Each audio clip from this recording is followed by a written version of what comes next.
So last time we tackled about genetically modified organisms. Today we'll be discussing about gene therapy. So what is gene therapy? It's actually the way of treating some disorders and diseases that usually involves replacing bad copies of genes with other genes.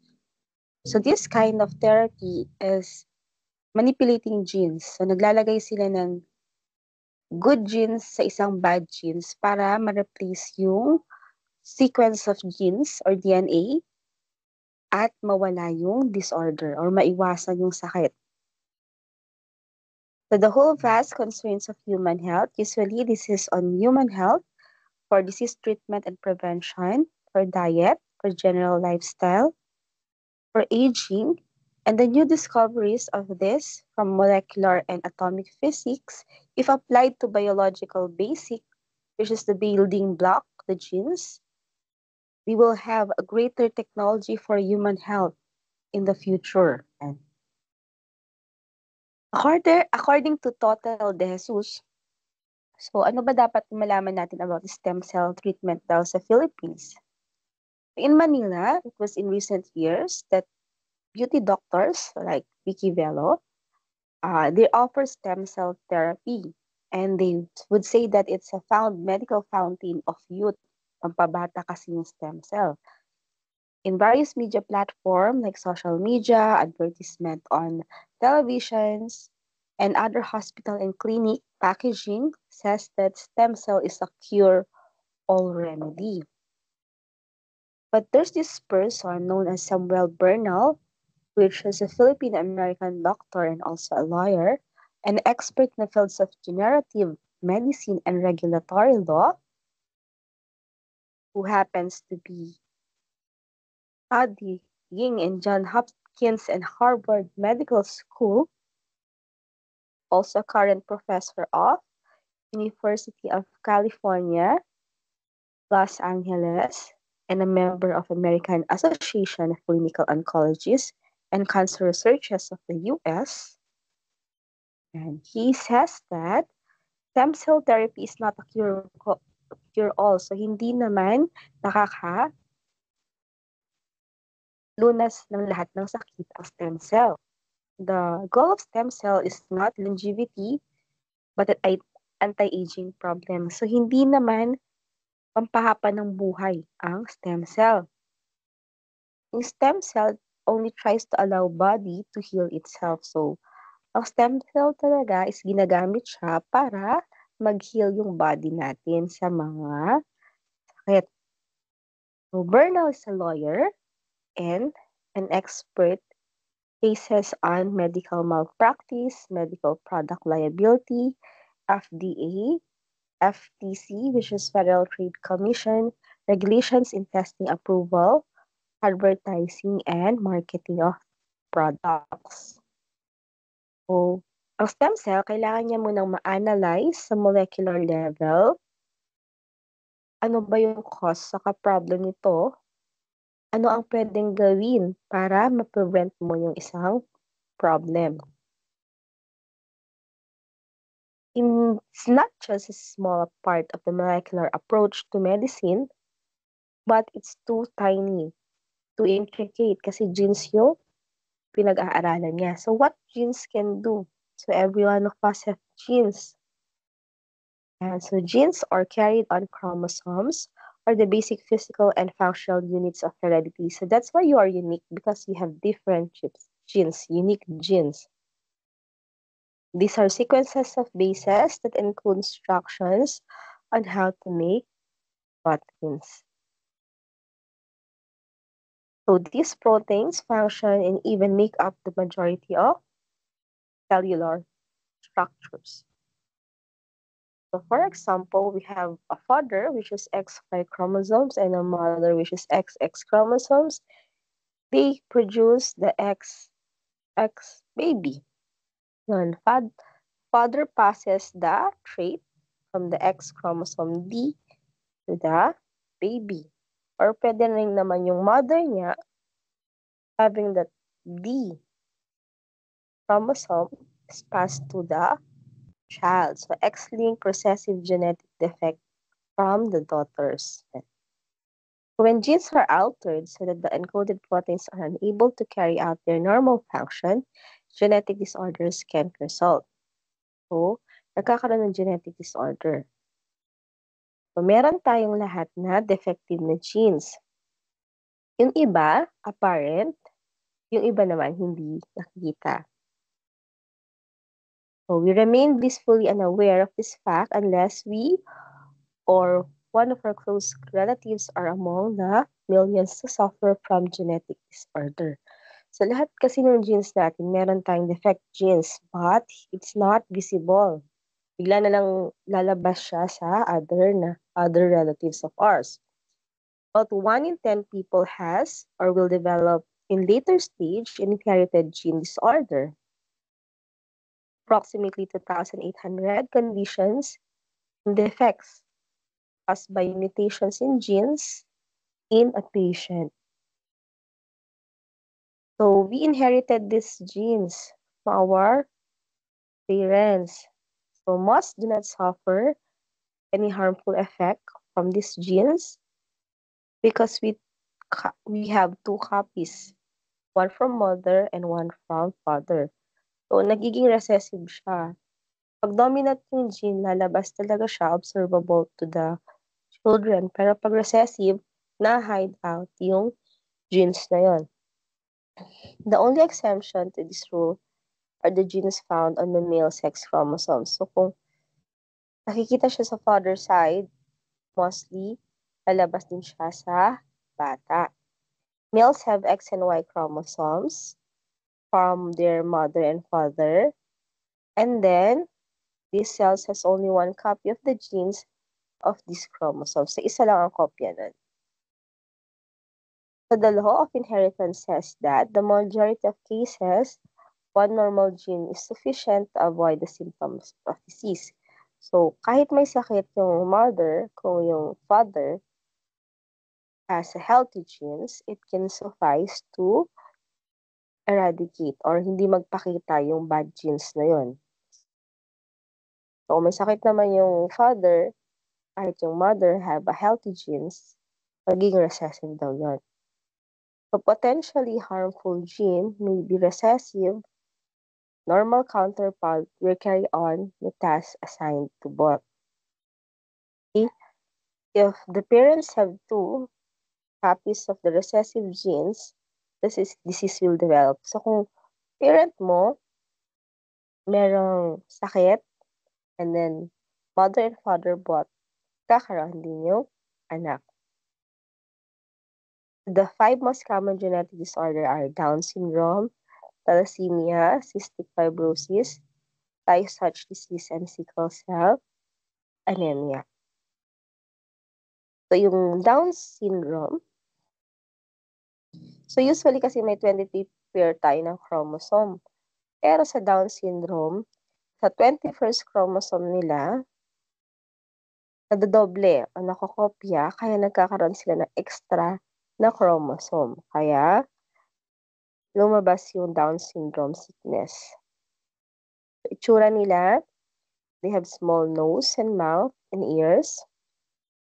They have slightly bent fifth finger, yung pinky finger nila slightly bent.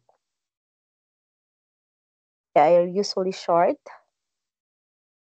They have flat and round face.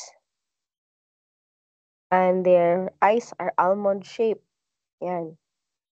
Their skin fold covering inner corner. So, yung mata nila, di ba, halos magkakapareho. They also have white spot in their eyes. So, as you can observe, pare-pareho yung itsura ng mga may Down syndrome. We also have thalassemia. So, hereditary tong sakit na to. This limits the production of hemoglobin. O, konti lang yung production nila ng hemoglobin.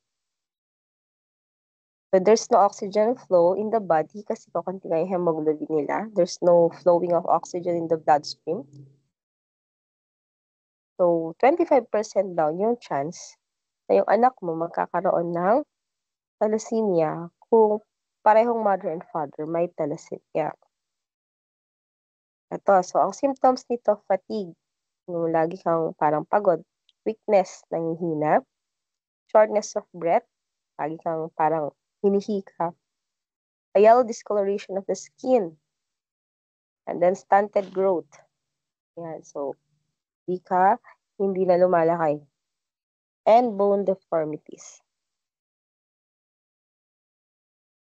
And we have also cystic fibrosis. It's a chronic disease in the patients producing thick mucus, sticky, malagkit yung mucus.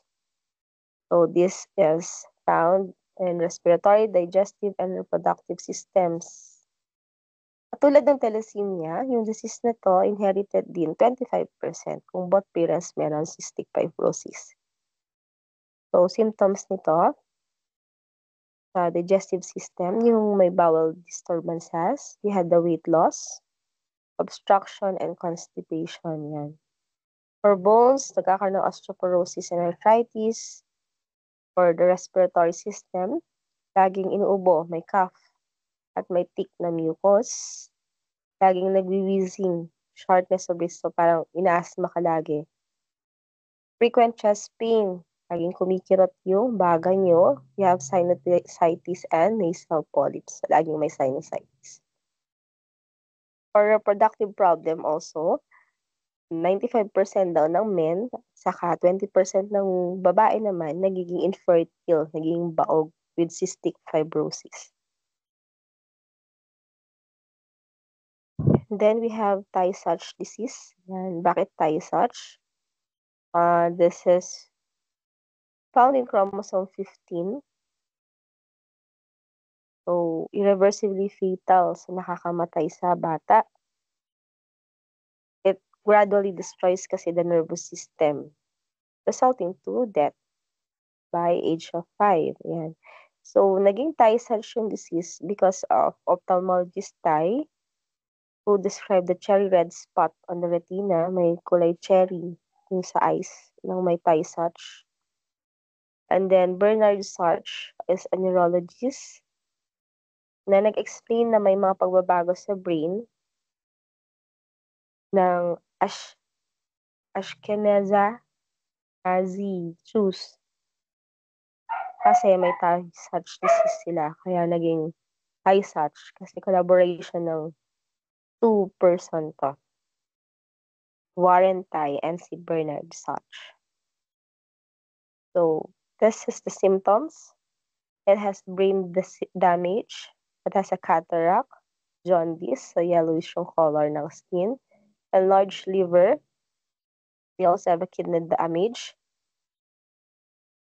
So, if the milk is given to galactosemic infant, hindi niya na may metabolize yung milk at nakakasira siya sa liver, eyes, saka kidney, and brain. Yan. We also have sickle cell anemia. So, it causes the red blood cells to change from usual donut shape to sickle shape. So, yung mga may sickle cell anemia, ang kanilang red blood cells sobrang flattened. This causes severe pain and complications and infections, as well as organ damage and acute respiratory syndrome. But because of gene therapy, sickle cell disease now is being cured. Ang ginagawa nila, they will collect the blood, forming stem cell, and then the stem cell is corrected by beta-globin gene transfer from viral vectors sa kanila, itra-transplant ulit yung stem cell papunta sa patient. So, kukuha muna sila ng blood, tapos i-alter nila yung stem cell nun, lalagyan ng beta-globin, kasi babalik ulit sa pasyente. The symptoms of anemia, for the brain, it causes fatigue, dizziness, and fainting. In blood cells, blood vessels, it has low blood pressure. For heart, it always had palpitation, rapid heart rate, chest pain, angina, and heart attack. So, angina is irregular beating the heart. For the spleen, as enlargement. For the eyes, it turns yellow. For the skin, naging pale, cold, and yellow. For respiratory system, there's a shortness of breath. For muscular, it's weak. Lagi nang hina yung muscles. And for intestinal, there's a change in stool color. Okay, so from others, sobrang red daw yung color ng eyes. Pag severe yun na yung anemia. So the current treatment for sickle cell anemia uses the gene therapy. The current treatment first is the drug treatment. So ang gagawin nila,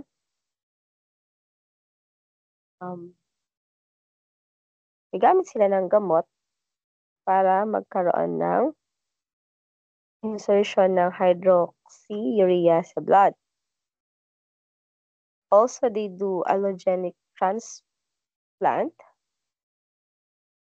So, from the bone marrow naman sila naglalagay ng stem cells.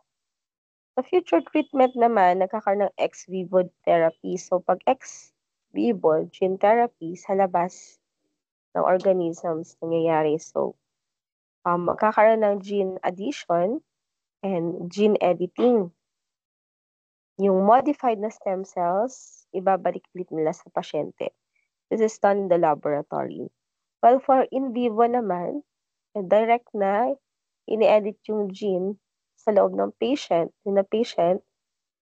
to circumvent the need for transplantation of modified patient cells. Kung safe siya, kung sufficient siya, kung kaya ng pasyente. Yan. So, yan.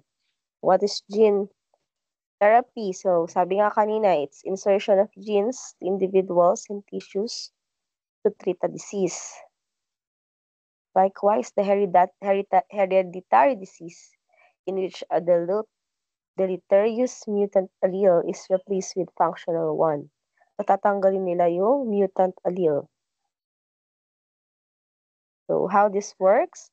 Siyempre, there's a vector to deliver the therapeutic gene sa patient. So, dapat meron kang mode kung paano mo insert yung genes na yun to the target cells that are infected with the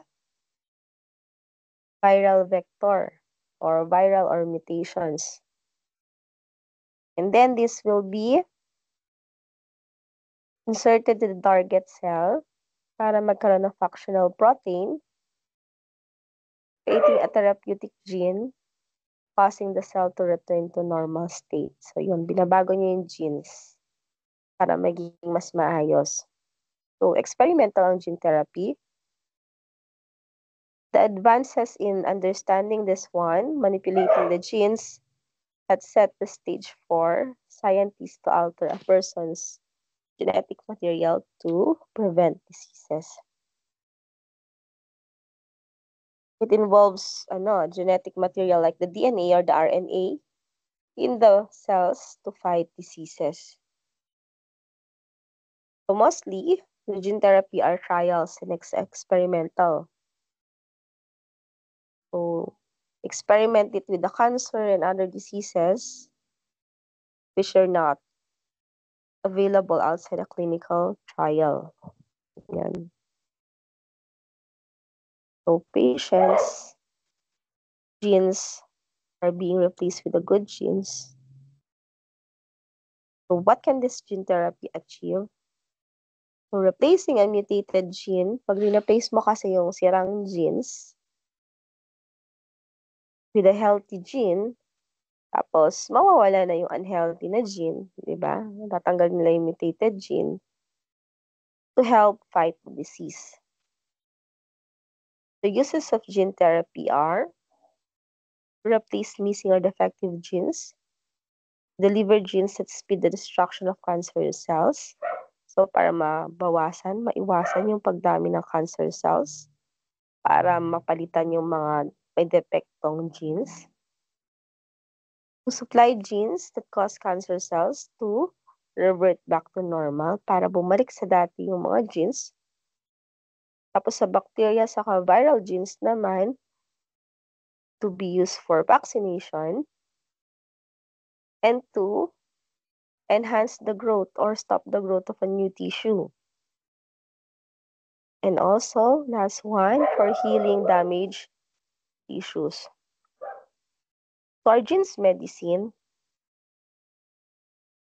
are genes used for medicine. So it involves transfer of the therapeutic or working gene copy to a specific cell in order to repair it. So, nagiging therapy na siya. Nagiging yung genes ginagamit na for curing kasi pinapalitan niya yung mga faulty or may mga mali na genes sa isang organism para maging maayos na or maging favorable yung kanyang condition. So, their goal of gene therapy para magkaroon ng normal gene na mailalagay sa genome ng hindi functional na gene. Para matanggal yung abnormal genes, papalitan ng normal genes through homologous recombination, and then to repair the selective reverse mutation, which returns the gene to its normal function. So regulation is yung degree kung paano ito-turn on and off yung gene. Paano mo i-alter. So how to deliver a desired gene? Pwedeng diretso siya. Injected sa pasyente. Yan yung genes, diretso na sa target liver. Yan, lalagay. Pwede rin naman outside. So, if you do it outside, yung cells natin can be replaced with good genes in the laboratory in a petri dish yan.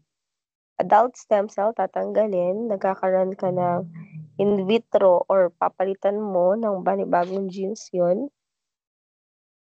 Tapos, yung modified na genes ibabalik sa katawan. So, what does gene therapy correct? It's correcting the defective genes, yung mga sirang genes. Kailangan niya i-correct para maiwasan yung mga sakit.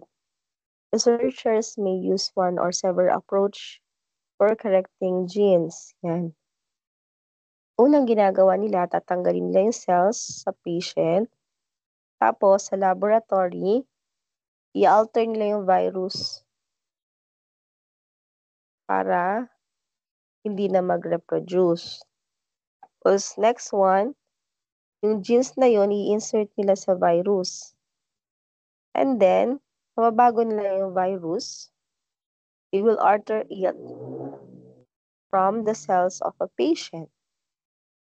Pagkatapos nun, pag genetically altered na yung genes na yon, i-inject ulit nila sa patient. And then this genetically altered genes will have specific desired hormones and proteins in the body.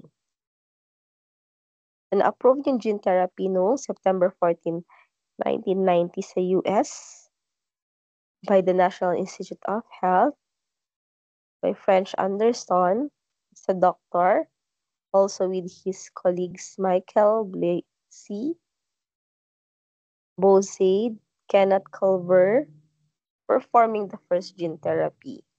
Sa 4-year-old na bata named Ashanti De Silva. Nagkaroon kasi siya ng severe combined immunodeficiency. So, doon nag-start yung gene therapy. Si Ashanti, tinanggal nila yung white blood cells niya dun sa body niya. Tapos, pinadami niya sa laboratory. Saka sila nag-insert ng nawawalang mga genes dun sa cells para ma-modify yung blood cells niya. Tapos, binalik ulit sa bloodstream ng bata. So, the success of this one was on 2007. So, naging good yung health niya. naging college student na rin siya. And then he was studying the importance of the results, demonstrated that the gene therapy is actually adversing the consequences of the disease. So, nawawala yung kanyang sakit. It's also safe kasi yung mga viral vectors created pathogenic viruses. They are being modified and they are minimized to risk of handling them. So, mas naging maingat na sila sa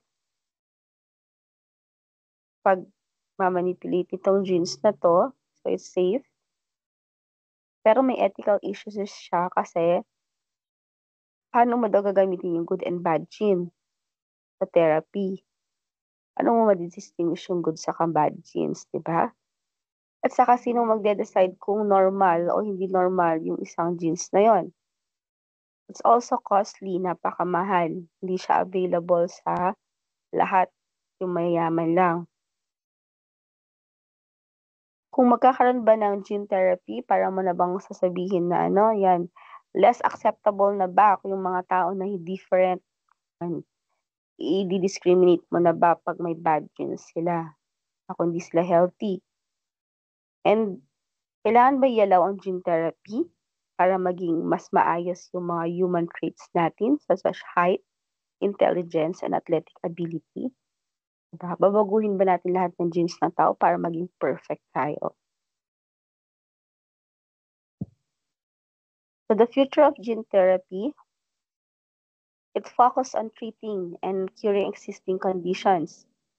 Sa future, this could shift to prevention. So kung ngayon, pampagaling lang para gumaling yung mga may sakit, paano kung in the future para ma-prevent na? So, the human genome is understood. The medicine will know more about genes that will contribute to the disease. In the future, meron ng lalaman na ng mga tao kung ano yung mga genes na possible na magkakaroon ka ng sakit. So, with the knowledge in hand, gene therapy could be used to head off problems before they occur. Are we distorting to nature? Are we distorting the nature? Baka naman sa kakaproduce mo ng perfect animals, plants, and humans, and di-distort mo na yung natural na pagdami ng mga organism. So, mamaya baka mutated naman na yung magagawa mo.